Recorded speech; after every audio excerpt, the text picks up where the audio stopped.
So we have a very informative program planned for you. I'm going to give you a little bit of a roadmap of how tonight's going to go. First up, School Board President Rick Nogel is going to provide you with some welcoming remarks. We'll then hear from our keynote speaker, Ron Jacobison from the Illinois Alcoholism and Drug Dependence Association. Our expert panel will then address some key questions related to how parents and community members can support teenagers, as well as what resources are available within the community right here. Superintendent Dr. Jim Gay will offer concluding remarks, and then you'll be invited into the commons just outside of the theater and to the left to ask some individual questions. You can pick up some literature. There's a few tchotchkes out there as well, and you can talk with some of our speakers one-on-one, and there will also be some light refreshments available in the commons. So I know people are still coming in. Please come on in, continue streaming in, find a seat, and we're going to start our program. Without further ado, let me introduce to you District 230 School Board President Richard Nogel. Prior to being elected to the District 230 School Board in 2011, he served as a community volunteer on the Student Services Committee for 4 years. He also served on the Payless Community Consolidated District 118 Board of Education from 2003 until 2011, including 2 years as its president. In addition, he was chairman of the board of directors at Payless Community Hospital from 2000 to 2010. He attended Northwestern University for his undergraduate and law degrees and is a business litigation attorney. Mr. Nogel and his wife Chris have 2 children who graduated from Stagg High School. So please, we welcome to the podium Mr. Nogel. And thanks to all of you for attending this evening. It's great to see so many parents, community members, and staff interested in empowering our teens to make good choices. It truly takes a community effort to educate and support students through the sometimes challenging teen years.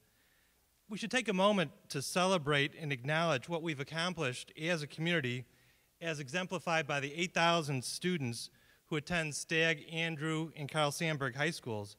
Too often we only hear of isolated and rare problems among our teens. So let me brag a little bit. I'm proud to report that among our students, we have a very high graduation rate of over 90%. Of those 90% who graduate, 94% of those further their education to enter the military, and 4% join the workforce. All 3 of our high schools were recently recognized as being among America's top high schools based on graduation and college acceptance rates, college-level courses, exams, and ACT test scores. Our schools all ranked among the top 640 schools in the nation and the top 40 here in our home state of Illinois. A recent study showed that District 230 graduates are well prepared for college, as the significantly higher percentage return to the same institution for their sophomore year than the national average. Our students are also very charitable and demonstrate a concern for others. They donate tens of thousands of hours to community service, including running the largest high school relay for life in the country. Part of this success comes from knowing that students must be supported and learn the social and emotional skills necessary to adapt to the 4 years of high school and be prepared for what comes next. Over the past several years, a significant focus of District 230 has been on assuring that our students' social and emotional needs are being met. We developed an advisory curriculum and the implementation of new advisory enrichment and intervention periods, and they have made significant strides in assuring that all students receive these important lessons while building a relationship with at least one adult at each school. Our teachers and staff have done a tremendous job of making this time valuable for our students. This, of course, is in addition to the relationship the staff builds with our students in class, on the playing fields, in co-curricular arenas, and through the many supports in place through pupil personnel services. We have guidance counselors, deans, social workers, student assistant coordinators, and school psychologists in each of our schools who help our students and families. We also have developed partnerships with community leaders and organizations who provide supportive services for students and families. District 230 monitors our disciplinary data very closely. Disciplinary data shows that the vast majorities of our infractions are relatively minor, tardies and cell phone violations. For those who exhibit more serious infractions, our pupil personnel staff works closely with students and families to address underlying needs and connect them to resources in our community. Overall, our students are successful because of the support and partnership of home, school, and community. As with anything, there's always room for improvement and more support and even stronger partnerships. And that's why our school board and administration believes it's important to hold events such as the one we're holding this evening. We've gathered an impressive lineup of experts to share how we as a community can continue to empower our teens to make good choices. We will learn what we can do to assist teens, and we will learn about resources available in the community to support us and our children. At the end of the program, you'll be asked to share your feedback and suggestions for future programs to be held. Our goal tonight is to learn and improve on the support we are providing to our teenage students. We are very proud of our students, our families, and our community. We have great kids who sometimes find themselves in challenging situations. Tonight, we hope to provide some insight on how to navigate those situations. We've done a good job in guiding our teens through our community through today. Times, however, are always changing, and we must stay on top of the new challenges that confront our students and teens. Our success to date is directly attributable to caring adults like those of you here today who work together for the betterment of our children. On behalf of our district, our school board, I thank you for being here. I thank you for working hand in hand with our school board, administration, teachers, and staffs at all of our schools. I thank you for the role you play in developing successful schools for successful students. I look forward to learning from our speakers tonight. Thank you again. Thank you, Mr. Nogle. And Mr. Nogle brings up a very good point. When people find out I went to Andrew High School, or I tell them, they now say, oh, the home of Joey Gilbert, Christine Magnuson. These are big-time alums, and we should all be very proud. I think Sandberg and Stagg probably have a few famous alums, too, as well. I joke because every time I'm with Dr. Gay, we always have to go back and forth with the school wars. But y'all should be very, very proud of District 230. It's a solid district. And again, you should be very proud. Very few districts hold events like this one tonight. So again, it just speaks to all of you being here as well. At this time, I have the distinct honor of introducing our keynote speaker. Ron Jakubison has been involved in the field of alcohol, tobacco, and drugs on some level his entire professional career. After college, Ron spent 7 years working with teens in residential and hospital-based treatment. At the same time, he was introduced to Operation Snowball, and the institute formerly known as the Illinois Teen Institute, the Severin Goodman Teen Institute, which focused on prevention and youth as leaders. Ron served on the Operation Snowball board from 1999 through 2003, and he's participated in hundreds of events as a co-facilitator, a workshop presenter, and a speaker. We're very lucky to have him here this evening. Since 1983, Ron has participated in CGTI as a discussion group leader, PALS leader, leadership team member, as well as workshop presenter and speaker. Ron joined the Illinois Alcoholism and Drug Dependence Association team in 2013 after his last 22 years as a prevention specialist, teaching, training, advocating, interacting, having fun as well with elementary, high school, and college students, parents, professionals, and communities. Please join me in welcoming Ron as he helps us better understand how we can empower our teenagers to make good choices. Actually, it was a great introduction. I heard a lot of stuff going on in the community. If you could just, take 10 seconds and just turn to the person behind you or next to you, introduce yourself. Just shake hands and say hi. If you can't reach them, just at least look them in the eye and say hi. This is about community here, so let's real quickly do that.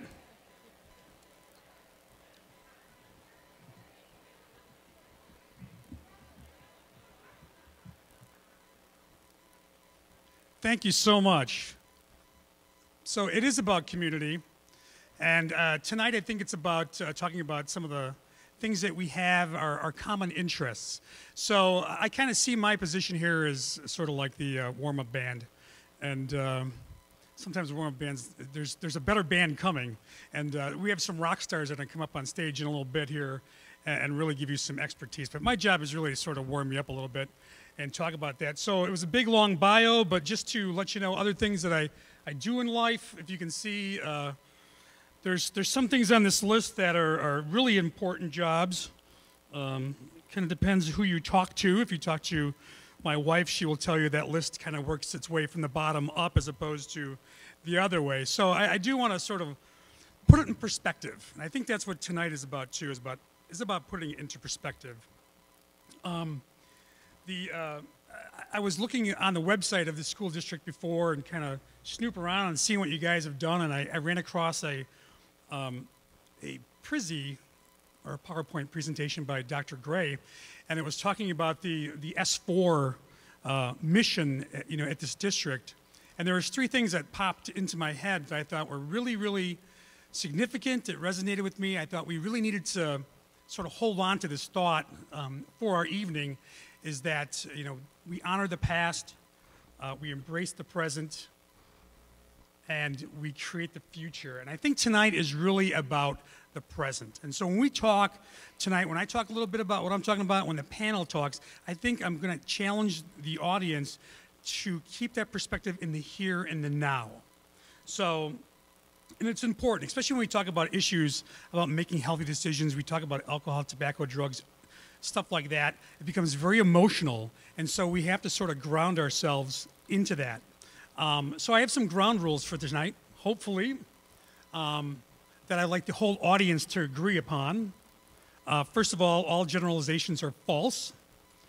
That's something that my Philosophy 101 professor said, and he laughed after he said it. And then about 4 years later, I woke up one day and I started laughing and I finally got it, because it's a generalization, which is true, but it's really false. So 4 years later, I'm with it. It's cool. Our perspective is shaped by our culture, our family, and we as adults, and I think kids do this too, but we romanticize, we polish up our past. We talk about back when I was a kid. Now, I'm a stepfather. I'm a father of 2, and it was very interesting listening to the one who was a sophomore in high school and the other one was in 8th grade, talking about when I was in 8th grade, you kids get away with murder. This kind of stuff.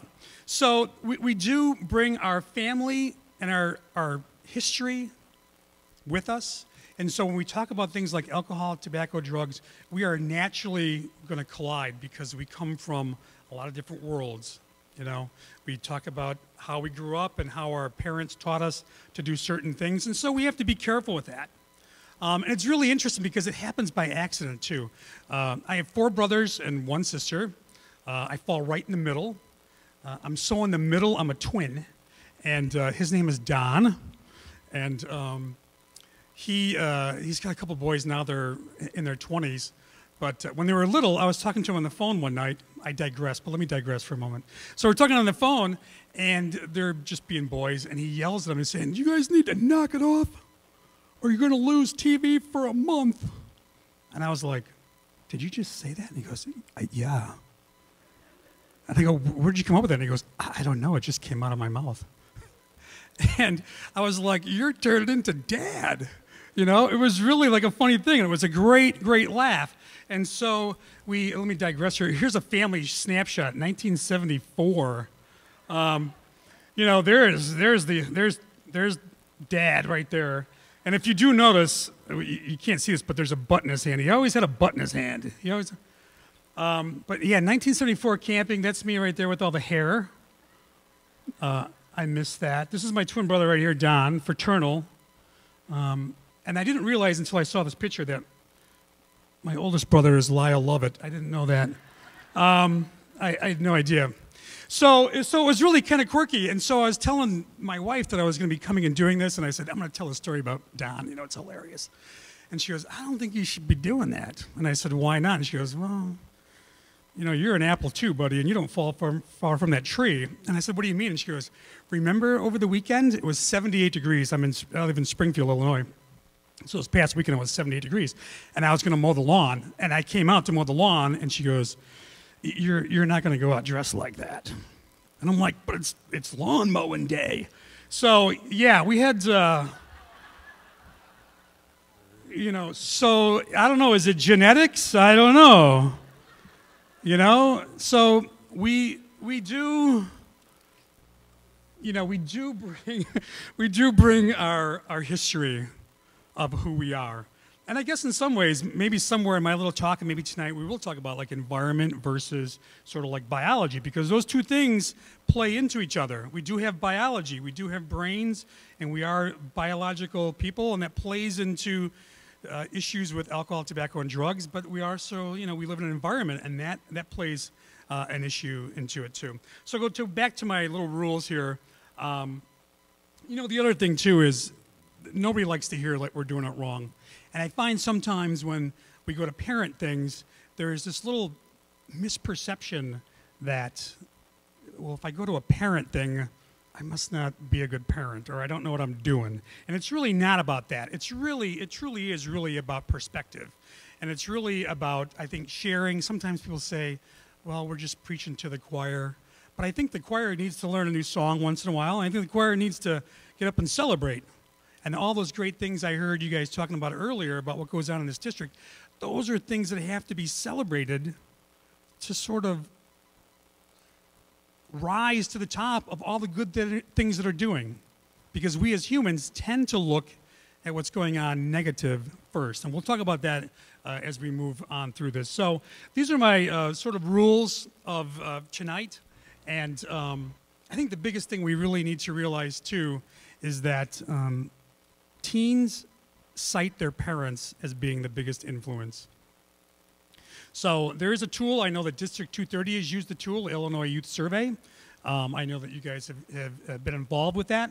But they ask questions about perception, and they ask about parents and messages you hear. And kids around Illinois and all over the country, they cite their parents as being big influences in their life. Now, are they showing up on Monday with a big banner that says, "My parents influenced me"? No, probably not. But they're saying it. They're saying it, and they remember that. And that's really, really difficult. I told you I had Nancy has two daughters. They're now 20 and 24. But when Elaine was in middle school, she came home with that dreaded story, and I know it's repeated a lot because it's sort of a classic story, where she said, "I have to tell you something. My friend told me something, and I promised not to say anything." So you hear the tension that's going on, right? So she had a friend that was verbalizing self-harm, and she said, "You can't tell anybody." So now Elaine tells us. And so what we do is we kind of go through the thing saying, well, here's what you can do. You can go to the social worker at school, and you can tell her. "No, I can't do that. I promised I wouldn't tell." "Okay, well, you could slip a note in the social worker's door. And you don't have to put your name on. I can't do that. I promised I wouldn't tell." So we went on with all these different scenarios, and basically what happened in the evening was that she was getting angrier and angrier at us trying to help her. And the whole thing just sort of she was just mad. She went into her room. She was mad at us. She was conflicted, but she was mad. And then 5 minutes later, we hear her on the phone through the door talking to another girlfriend. And you know what she was saying? "Well, we should slip a note in the social worker's door." And I wanted that victory. That was like my Zen master to the pupil kind of moment. I wanted her to say, "Oh, wise one," you know what I mean? "Am I ready?" And I'm like, "No, you are not ready yet. You must answer the question, what did the hot dog vendor, or what did the Zen master say to the hot dog vendor? Make me one with everything." So, but I wanted that victory, but she would not give me that victory. And she was on the phone, and we heard her through the door telling her friend all the great advice she got. And she was pissed at us. She was pissed. So we have to remember this. We have to remember this. Teens do listen to their parents. And if you sound like a broken record, that's awesome. Just keep doing it. It's really about perspective. That's what tonight is. I'm hoping you can step out of your history or your family story, your biography, and that you can hear some things and maybe look at it just a little bit different to try and get something out of it and see what happens. So let's real quickly, I have a little quiz for people. So I want you to look up in the, just take a look at this real quick. I'm going to give you like 20 seconds. Take a look at this. We're going to do this together. But see if you can name all 26 brands. Just look for, yeah, we're going to do about 20 seconds, then we're going to do this together. We'll do this together. Okay, let's do this together. Here we go. A is for, all together. A is for Aquafina. B is for, and the crowd is louder for that. Okay, just we're getting a gut check here. C is for, D is for, E, F, Frosted Flakes. There you go. Good eye right there. See the little Tony in the background. G is for H. And the candy comes ahead, too. You guys really are good at that. So beer and candy. Okay, here we go. H, I. IHOP, International House of Pancakes. Ooh. Someone gets a special star in the fridge tonight. J is for. K is for. L is for. Lucky Charms. M is for. N. Nilla wafers, right. Or I'll take Nabisco, too. I'll take that. O is for. P. Q. Quizno. R. S. T. U. U-Haul. V. Velveeta. It's interesting they didn't say Velveeta cheese because we know that it's really not cheese. We did that. Oh my God. You find that on the shelf. That's not even in the refrigerated section, by the way. I don't know. I went looking one holiday for that, you know, to make a little holiday thing, and they sent me to, it sits up on the shelf all year round, just by itself, not even refrigerated. W. Wheat Thins. X is for. Y is for. Extra points if you say it like you're supposed to. All right, there we go. There we go, good. And Z is for Zoo York. Zoo York, it's a line of clothing. Line of clothing. Very good. So you guys, the brains are firing now, so that's good. I wanted to do that because, you know, you guys were able to, you know, quickly to sort of see the brand. Branding. And I think I just want to transfer that a little bit into, you know, what is the brand of our community? What is the brand of our school? What's the brand of our family? You know, what does our family stand for? What are those words? What are those symbols that we use? Those are all, you know, important things. Those are signs of, I guess, how we see success. But it's also how the outside world sees us. It's how we see each other. And so I like to challenge people to that idea, that notion of, you know, branding and family values, but more like a branding thing. But you guys did excellent. You give yourselves a little round of applause. They should. And that was a little round of applause, by the way. It was very. You guys need to get into this here a little bit. There we go.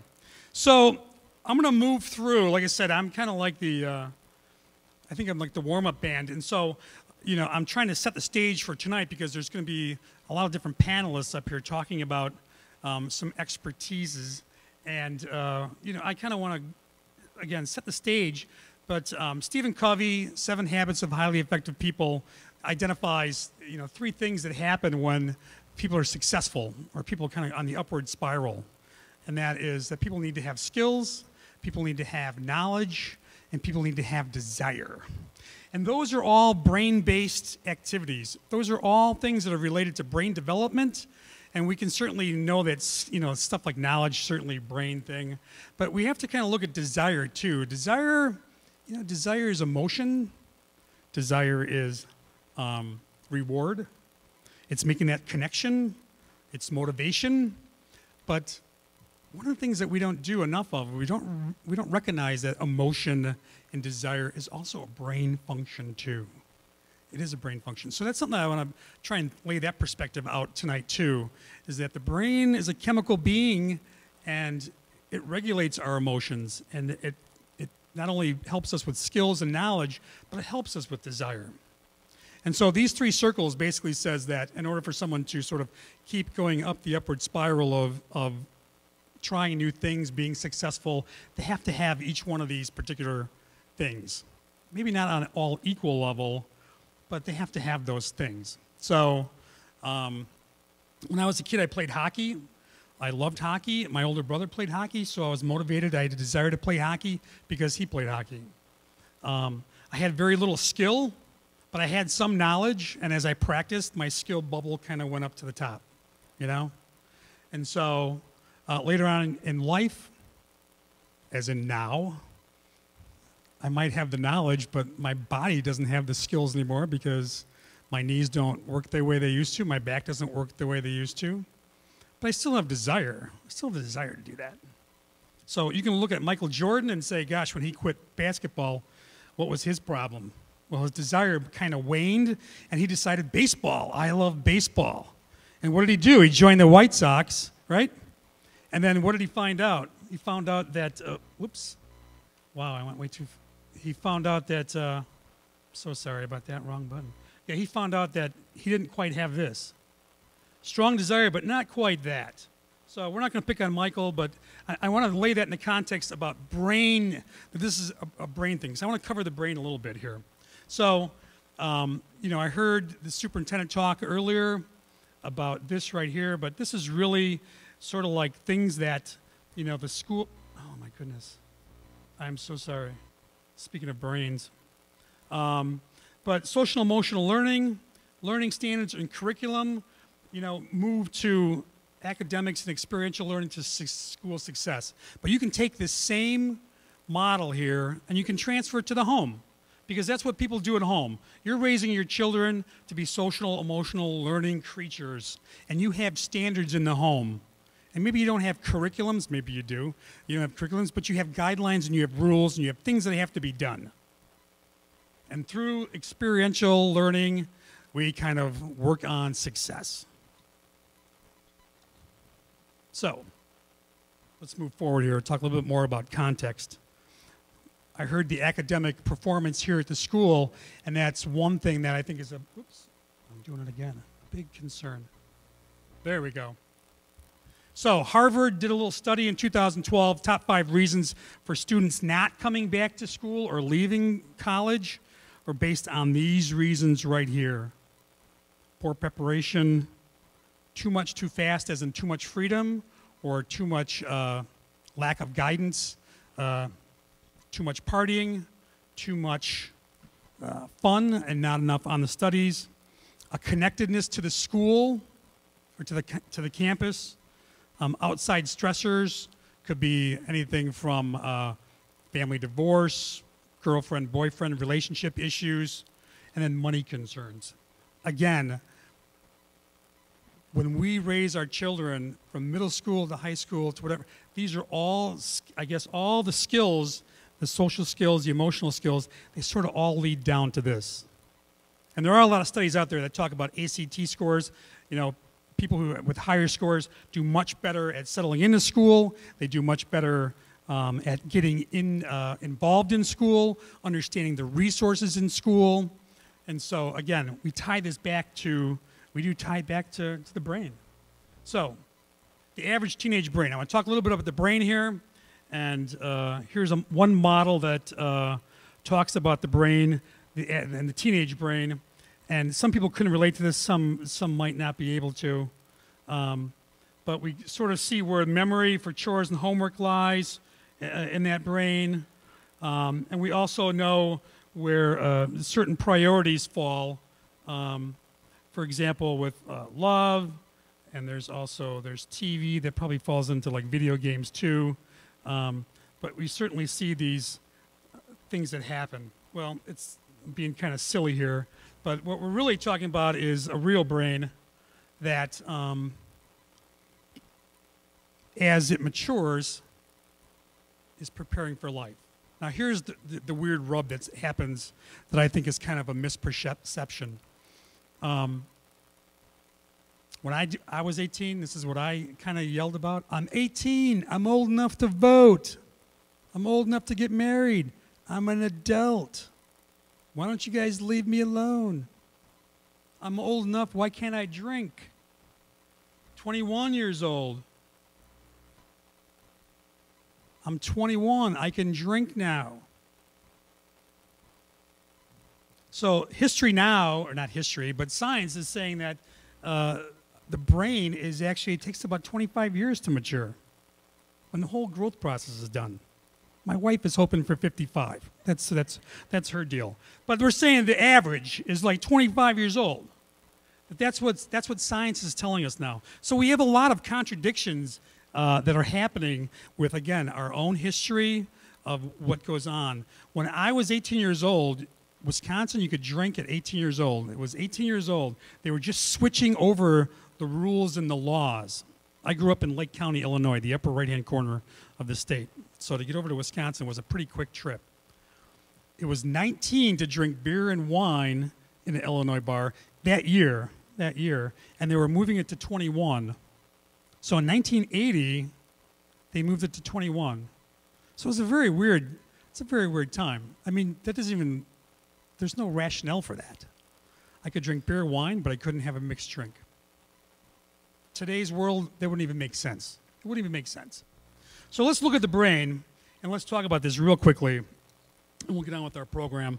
But the brain really matures from the back to the front over time. And you can see some of these things. This makes sense. I'm not talking down to people. I'm just talking with you, but I want to put it in the context of things here.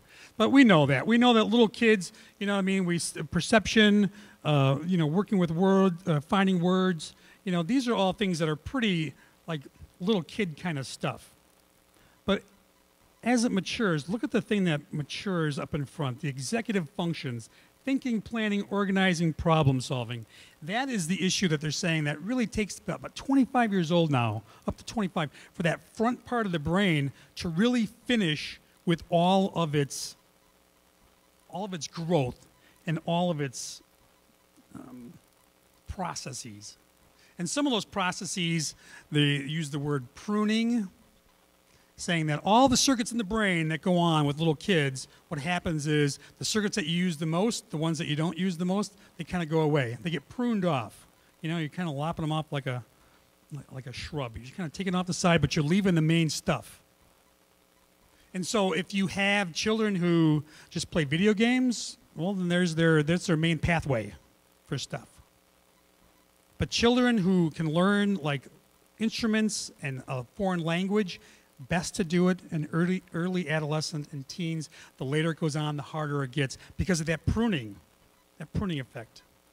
So there's something that goes on. Number two is we're talking about hormonal changes in the brain. And as teens go through that, it really throws everything out of whack. And that's why your little child who's maybe in middle school or even younger looks at you when your teen does something really weird and they go, are they idiots? Even your middle schooler knows that's not a good answer. So there's a lot happening. And the last thing that happens is really the process of myelination, where a chemical called myelin gets put and wrapped around all of our transmitters in our brain, and it's really sort of like the protective coating. And that's happening, as a teen matures. And you can kind of look at that as sort of like bandwidth. So it's the strengthening of the brain. It's the strengthening of the signals, the way they move. Why is it important? Well, for example, marijuana. If someone smokes marijuana, it stays in the fatty cells for like up to 3 days, up to 30 days. But it likes to stick to the fatty cells of the brain, And so that coating, it's kind of like putting your dish satellite on your roof, but you aim it at a bunch of trees. You know what I mean? Or anybody here have dish when it snows, all of a sudden the signal kind of goes out, kind of fades? That's kind of what's happening. Someone smokes marijuana, it is really attaching itself to the brain and the way the signals move, and it's really slowing down the bandwidth of the brain. That's probably the best way to look at that. So the executive, level of the brain, that's really the thing that concerns everybody, because that's the thing that adulthood is all about. It's about being able to manage our time, manage our goals, manage our emotions, manage everything into adulthood. So I'm going to oversimplify this and talk about one piece of the brain that wasn't on there, but it's the reward center. The reward center. And so we know that people are motivated by rewards, and we know with adolescents, that's a very big thing. And we know that they're a lot quicker, they're a lot more spontaneous, a lot more impulsive But the reward center of the brain is a real chemical place. And so that's something that we have to pay attention to, because when it comes to addiction, drugs don't really care if you're old or young or rich or poor or black or white, or if you're from the suburbs or from the city. They look for the chemicals in the brain to connect with. And the reward center is a huge place for that. So to oversimplify it, everybody here has different reward, I guess, mechanisms or chemicals that really affect the reward center or affect the brain. And so that becomes really difficult for people when they say, well, how come this person, drinks, but they can stop, and then this person drinks and they're an alcoholic? How come this person smokes marijuana and they continue to smoke marijuana and this person doesn't? So there's something to be said about that, but the reward center is different. The chemicals are different from everybody here in this room. So if we look at the rewards of, like, I like chocolate cake, but your favorite snack is, pretzels. You like salty, crunchy. I like sweet and gooey. So those, that is a reward center. Food, sex, drugs, those all affect their reward system in the brain. And it's pretty, pretty primitive stuff. So here's a real fast, down and dirty discussion about addiction. But any drug that you take, alcohol, tobacco, nicotine, cocaine, they're going to affect the brain either in some way. They're either going to bring it down or they're going to bring it up, right? The depressant or a stimulant. That's an oversimplification. And basically, they mess with the transmitters and the neurotransmitters of the brain. And so when someone takes a drug, either it speeds it up or it slows it down. But when that drug stops and goes away, everything else has to adjust also. That's really what it comes down to. And so either the consequences are really great and a person doesn't want to do it anymore, or maybe the consequences aren't, but what happens is the brain chemistry starts to look for what just happened and can we do it again. And so if someone continues to abuse, it can lead to addiction. Oversimplification, but I think it sort of makes that model. So how do we keep the brain healthy? How do we keep the brain healthy? There we go. Healthy brain. This is the part that people don't like to talk about. How do we keep a healthy brain? Nutrition, number one, right? Nobody likes to talk about that. I don't like to talk about it either. I had peanut butter pie for dessert tonight. So we don't want to talk about that. It was healthy peanut butter, though. That's what I was told. So, but nutrition. So we know that that's something. Physical exercise, good for the brain. Mental exercise, we know, is good for the brain. Physical exercise, also very good for the brain. Hydration, pretty simple stuff. This is where kids hate this. Protect the brain by wearing a helmet. People hate that. There's really a big perception about that, how we protect our children. It's very interesting. We watch a kid wear a bike helmet, but then when they go sledding, they don't wear anything except for a little ski hat. You go skiing, they wear a helmet, and then other times they don't. So avoiding alcohol, tobacco, and drugs is also how we keep the brain healthy. And this is where the world gets really gray. Because when your children were young, you could say, if someone offers you drugs, what do you say? Just say no. That's right. And so it's a very gray world now, because now the experiences they see people drink, they see people smoke cigarettes. Now the world is getting into medicinal marijuana, whatever that means. We see some states, Colorado, for example, move into recreational marijuana use, so they treat it just like alcohol. If you're 21, you can smoke it. So the world is now a very gray place. And so it becomes really, really, this is where all misperceptions really start to happen and starts to unfold. And this is a challenge for us.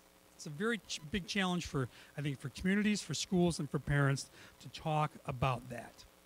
So really in the history of drugs, in the really recent history of drugs, the past couple hundred years, really when a drug is discovered, people really look at it in terms of, could this be the fountain of youth? Could this be the thing that's going to help people? Sigmund Freud discovered cocaine, used it on his clients because he thought it would help them in therapy.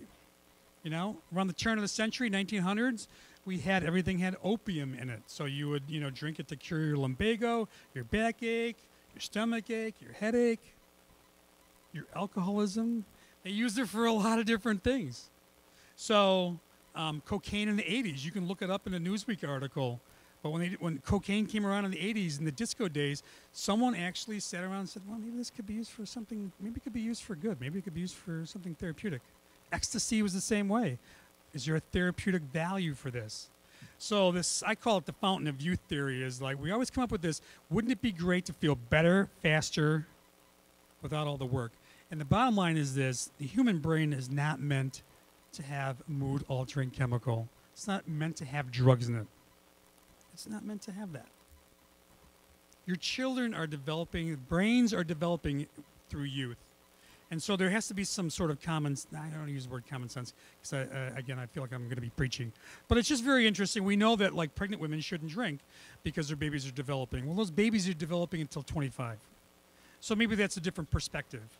Like, So it is a challenge to keep people drug-free, and it's a challenge to keep people alcohol-free too. But it is something that we need to talk about. So real quickly, I'm going to move faster. Biology has a stronger influence over the development of problem use, but environment plays a greater role in the initiation.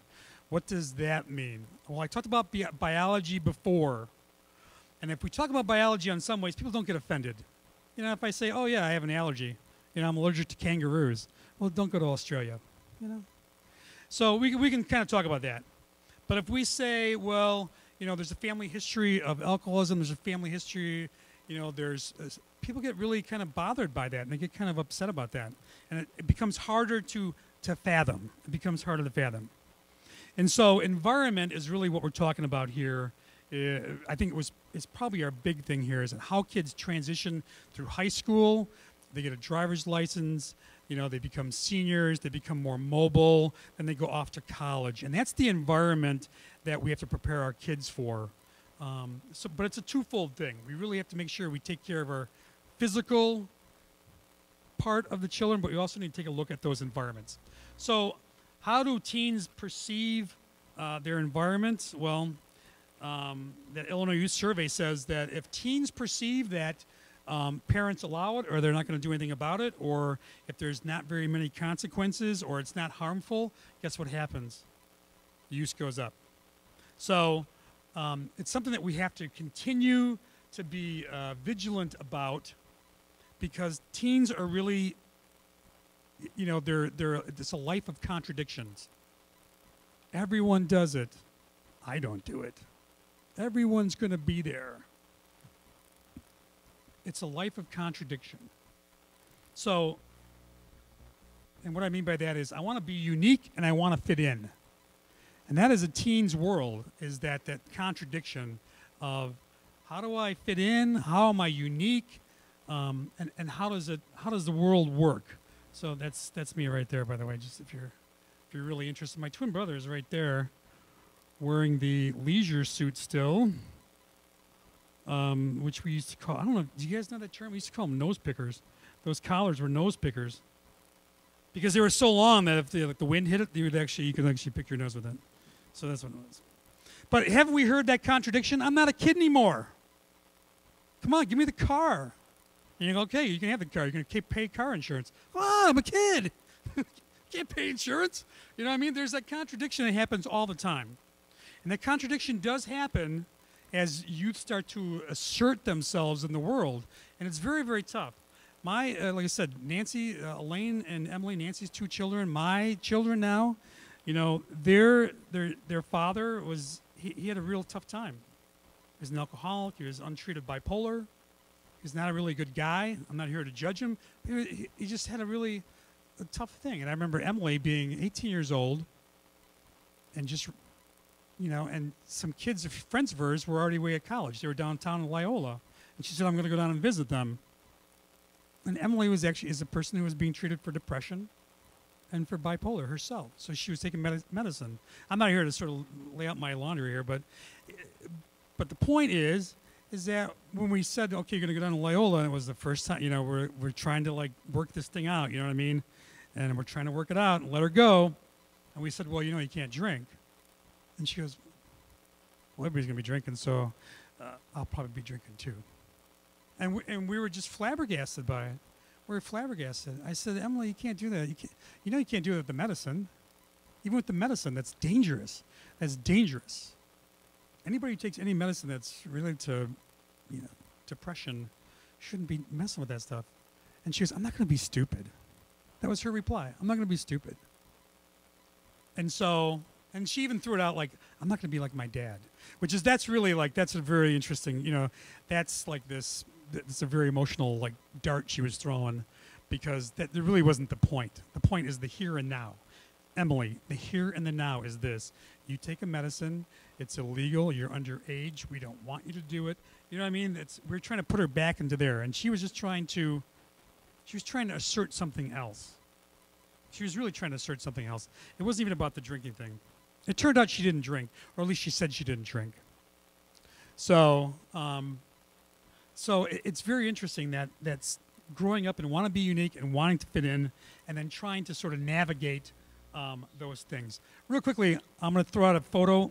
Just yell out what you see. Tell me what you see when you just yell it out. Okay. Okay, good. Well, that's not bad. That's pretty good. I can tell my time is running out because you guys are like, zebras. Okay, we're not idiots.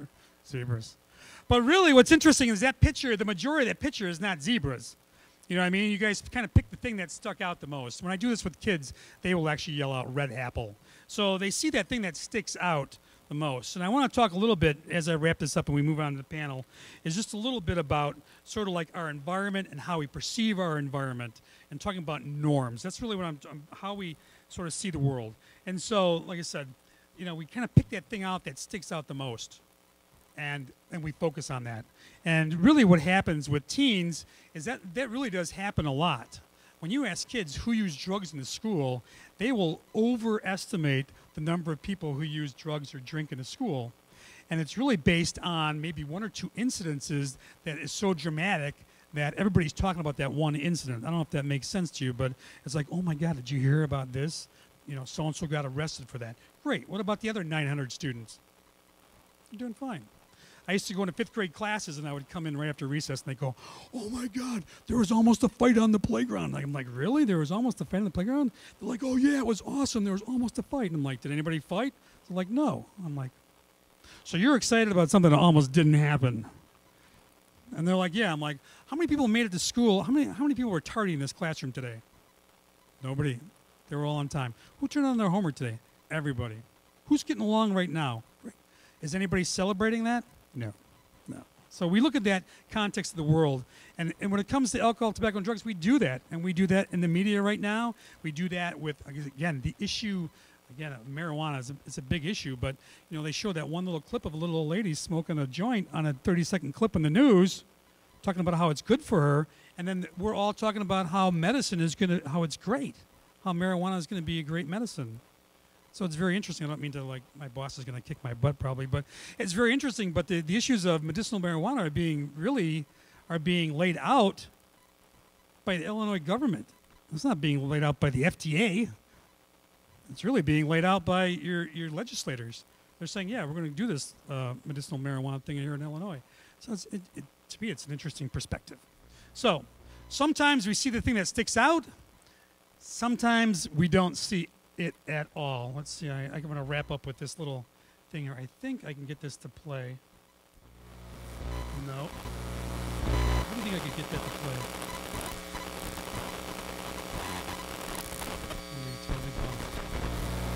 Okay, it's not going to play. So good. Plan B. So here's your last thing before I go. Find the hidden tiger in the picture. Take a look at it. Find the hidden tiger in the picture. I'm going to take my little dot. If you think what I want to do is clap if you think I'm getting close to it with my little pointer. If you think the hidden tiger's around here, just clap as I move around. There we go. You can be the only one. Good. You can be the only one. How about down around, is there a hidden tiger somewhere down around here? How about over in here somewhere? Hidden tiger? No. How about over in here? What about this right here? No. Okay, the hidden tiger. Oh, Yeah, THEHIDDENTIGER, the hidden tiger. Yeah, sometimes it's just so literal, it's like sitting right in front of us. So I'm going to close on that because I think, again, we talk about our teens, we look at them, sometimes they don't make sense, sometimes they do make sense. They're right there. There's a lot of changes going on with them. Life is very complex. Sometimes it's like trying to figure out what is actually going on. Let me go backwards here. We're trying to figure out what's going on. We don't necessarily see. We see one little thing happening, but we don't see the obvious thing going on. So real quickly, I'm going to go over this. Just for some, these are some tips I just want to throw out there, and then we're going to move on. Focus on the here and now. Always focus on the here and now. It doesn't matter what we do over in Germany or what we're doing in Colorado. What's happening is what's happening here today in this town, in our school. You know, what are the school policies? What are the community policies? What are our family policies? What are our family rules about alcohol, tobacco, and drug use? We know that policy works, so I think we're going to talk about policy a little bit later. Consequences. Focusing consequences with teenagers and saying, if you use drugs, you will die. It's really not a great strategy because they're invincible and because they can't relate it to the here and now. So talking about the short-term consequences, whatever those are, family rules, school policy, physical health, mental health, and keeping it real. Although if you do say I'll kill you, that we let parents say that. That's okay, you can say that. Focus on college and pathways, meaning like the goal in mind. What is the short term? The goal is to go to college. Here are the things, the bumps in the roads to be aware of, and here are the things that are going to get you there. Be direct, clear, and swift. I don't mean swift as in like punitive. I mean like if something happens, be swift as in address it right away. You know, address it right away. And that's really, really hard to do. It's really, really hard to do. So I told you earlier, you said 7 years, drug counselor. I worked with a lot of kids. There was 30 kids in the house that I worked in. Every 30 days, those kids changed out, and another 30 kids came. So you multiply that 7 years, and there's a lot of kids who didn't make it. Maybe, probably even half. Probably even half. A lot of kids didn't even make it. But that's a couple thousand kids if you do the math. That's a couple of thousand kids that did that. And all those kids were good kids.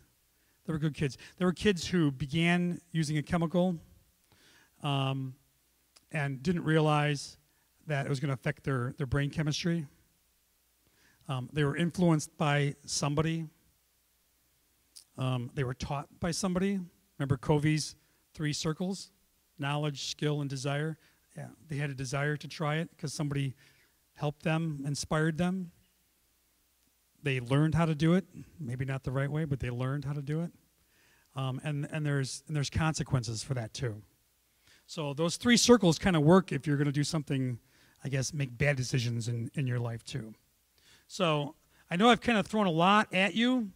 My goal was to sort of lay the groundwork here for some people to come up here and talk about their areas of expertise. And I want to thank you for your time. I appreciate you kind of playing along with the alphabet game and hanging out. And I'm sorry you had to see that picture with me in my shorts. I know someone's going to wake up tonight going, oh my God, and then someone's going to say, what's up, honey? And I'm like, I can't get the image out of, I can't, you know. So I apologize for that. I stopped wearing shorts a couple years ago in public and just around the house now. And so I just had to share that with you. So I appreciate your time. We will... I'll turn it over and we'll move on with our panel. Thank you so much.